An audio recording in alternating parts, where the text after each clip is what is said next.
podcast called History Duffs. You're gonna love her. Please welcome Hope Carew, ladies and gentlemen.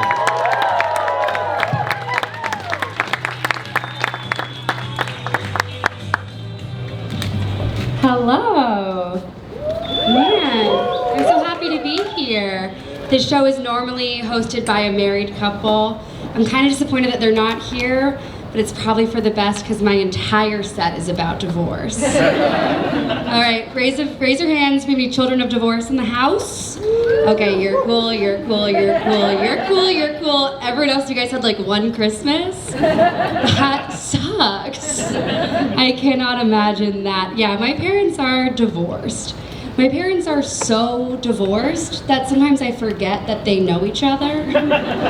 They just like exist in two totally separate universes in my head. The other day I was talking to my mom and I was like, oh mom, I saw this great movie with dad.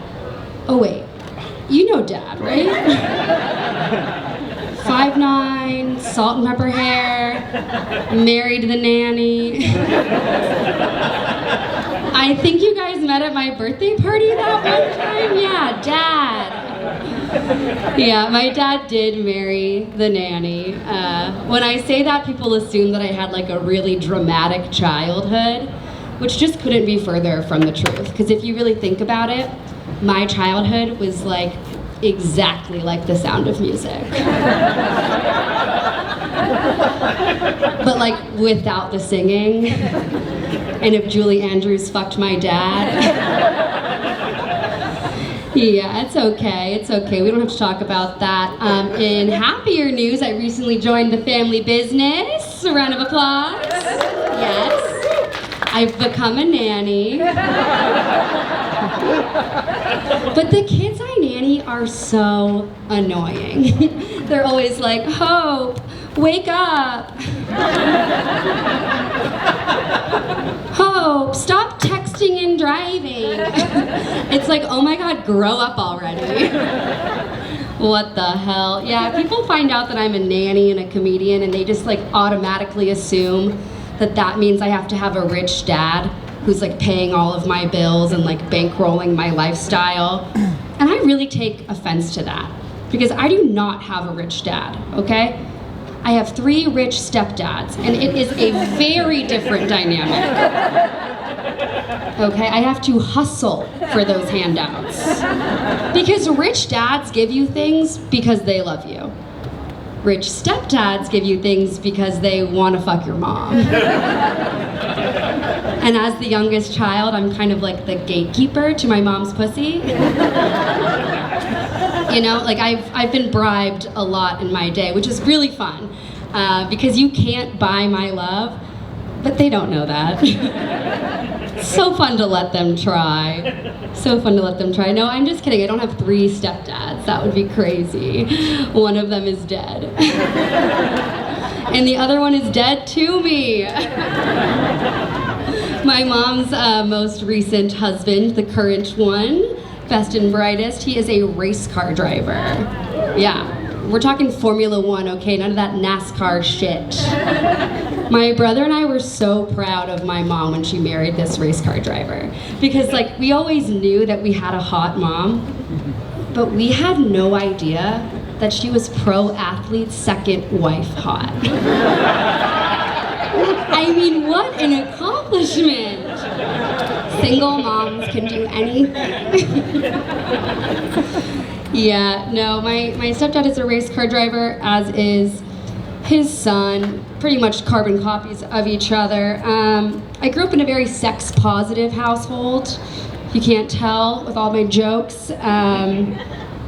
Very sex-positive household, and by that, of course, I mean my mom's a slut. It's hard to like lecture your kid about waiting till marriage after you've been a bridesmaid in 3 of her weddings. You know, it's like, which marriage are we waiting for exactly?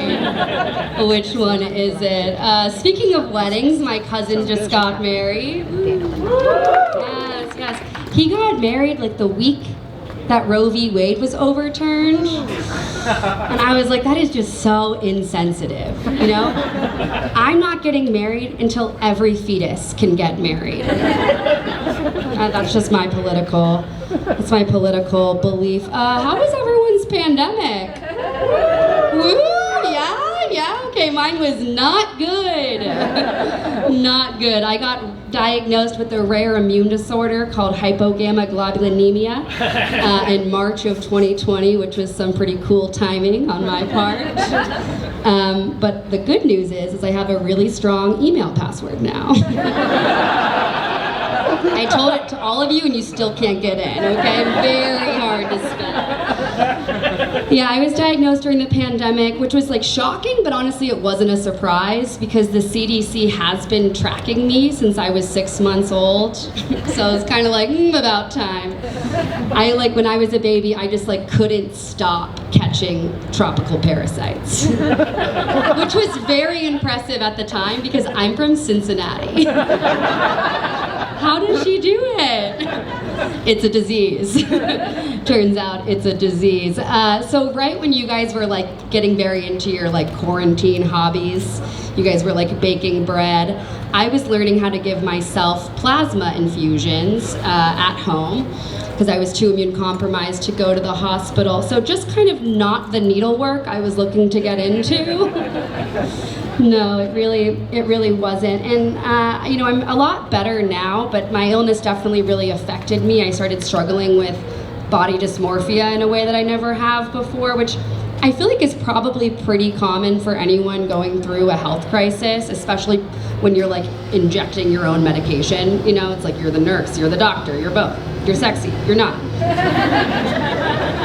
But I think it was especially difficult for me because I have the microphone. No, but I think it was especially difficult for me because all of this was happening in like the spring and summer of 2020, which, as you guys know, was at the height of the cake videos on Instagram.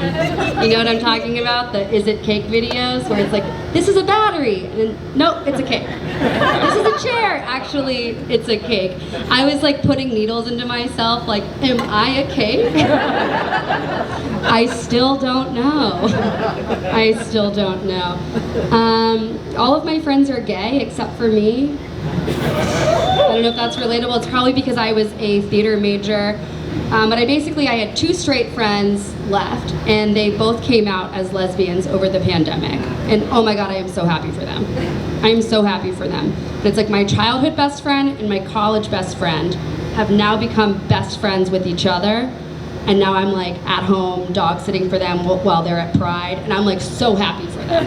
I'm so happy for them. But now I know that like being gay is really not a choice, because I would never choose to feel this left out.